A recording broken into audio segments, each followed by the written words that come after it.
Well, good evening. Thanks for all of you showing up. Hopefully you can hear me. If there's any point that you can't, somebody yell. And thanks, Kelly. Yeah, I've been doing this for a long time. It sounds like I should be way over the hill, but working with all these kids just keeps me going. We were out throwing snowballs yesterday. One of the kids wanted to have a snowball war. It was a great time. So I'm going to go through this pretty quickly. This usually takes me a couple hours to go through. I've got, I think, 7 minutes, right, Jamie?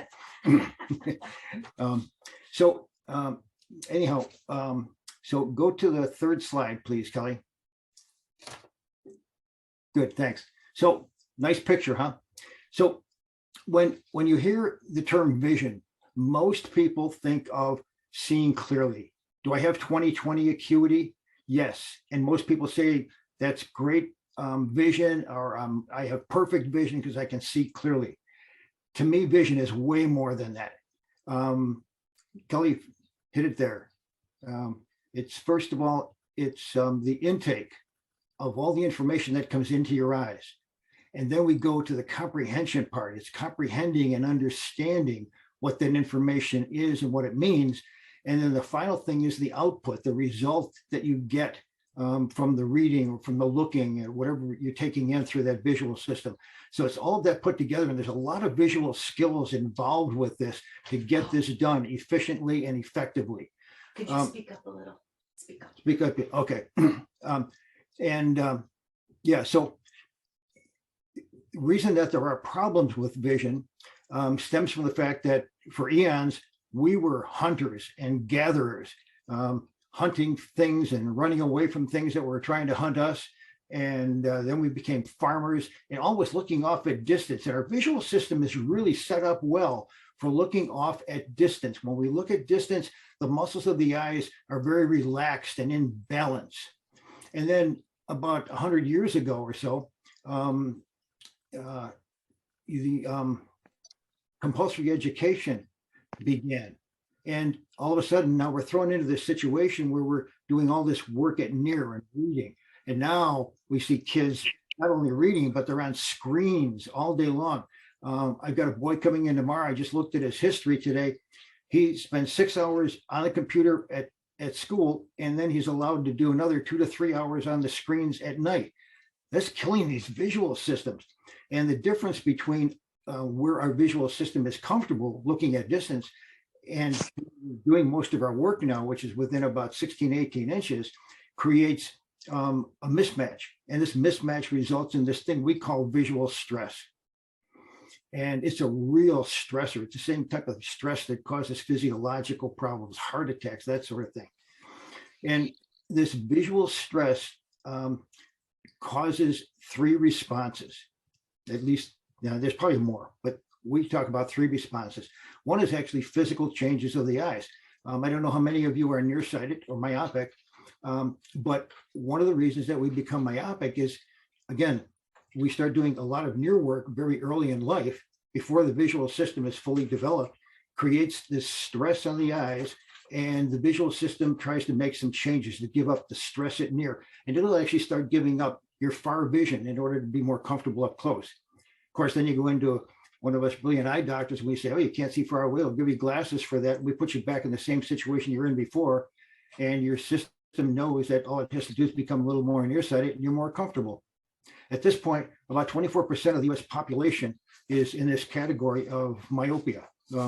About 50 years ago, it was only about 12 or 14%. The second response to this visual stress is where the kids force themselves to do the work with reduced performance or comprehension. And this is one that takes hours to do 15 minutes of homework. They skip and reread lines. They work below their potential. There's poor comprehension. And a few years ago, we had a pediatrician come into the office. And I looked at her visual system, and it was a mess. And I said, Dr. Kate, how did you get through medical school? And she said, in a lot of pain. She said within a half an hour of trying to do near work on the computer reading, she would start to get a headache. Then words would start to run together. Then she couldn't think anymore. and she was having a lot of difficulty passing a board exam, which is why she came in and was able to do it once we helped her rehabilitate her visual system. And then the third response to this visual stress is where people just avoid doing the near work. And these are the kids that have homework wars at home. They just don't want to do it. We had one boy come in that just would throw his books on the floor at night and walk over to the wall, hit his head against the wall and yell, "I'm just stupid. I'm just stupid." And these kids aren't. Most of these kids are actually pretty bright. Some of them actually can get along pretty well in grade school and high school because they become auditory learners. Once they get to college, they break down because they can't do all the reading and the near work that they have to do. And so we've had a lot of college kids come in that take a semester off to just come in and again try to rehabilitate their visual system so they can function. These are the kids also that get diagnosed with ADD, ADHD, dyslexia. They become behavior problems and they give up, and they just have no self-confidence in themselves. All right, so next one, Kelly. Visual skills. These are things that we look at when someone comes in for a vision evaluation, and if they're not functioning the way they should, we then again try to rehabilitate them with our vision therapy. Visual acuity is just that whole thing of seeing 20/20. And that's all it is, seeing clearly. Ocular motility is the ability to track or follow a line of print and get back to the next line or follow a ball in space. Accommodation is the ability to focus at near, keeping things clear, as well as looking far away and keeping things clear. There's actual muscle inside the eye that allows you to do that. Binocular vision is when the two eyes work together as a team, as opposed to one of them turning in or turning out and forcing you to see double. And then convergence is the two eyes working together as a team, but up close, where they actually have to converge and point to something at near. And that creates a lot more stress again on the system. Stereopsis is 3D vision or depth perception. And visual fields.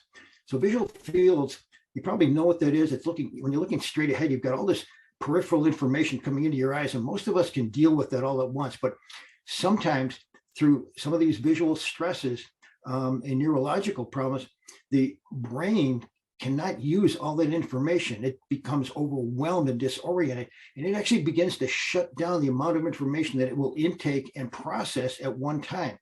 And so these kids come in and they're single word readers, and they skip words and they miss lines because their visual field is so small, they don't even know where they are on the page. And then the last thing there was going to be visual perception.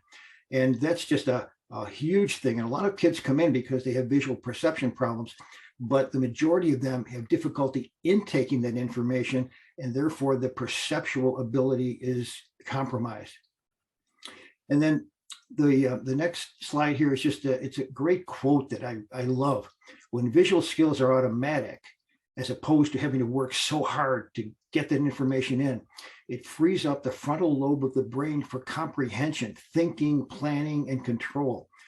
And again, a lot of these kids come in, and if their visual system is compromised, and especially if that visual field has collapsed, they no longer think in a whole. They think just about how they're seeing. And one of the things that we see a lot is these kids that come in with behavior problems, they can't foresee the consequences of their actions. And once we open these fields up and retrain the visual system to intake and process information wholly, they start to change, and they actually can see what's going to happen down the line if they misbehave or they run into these behavior problems.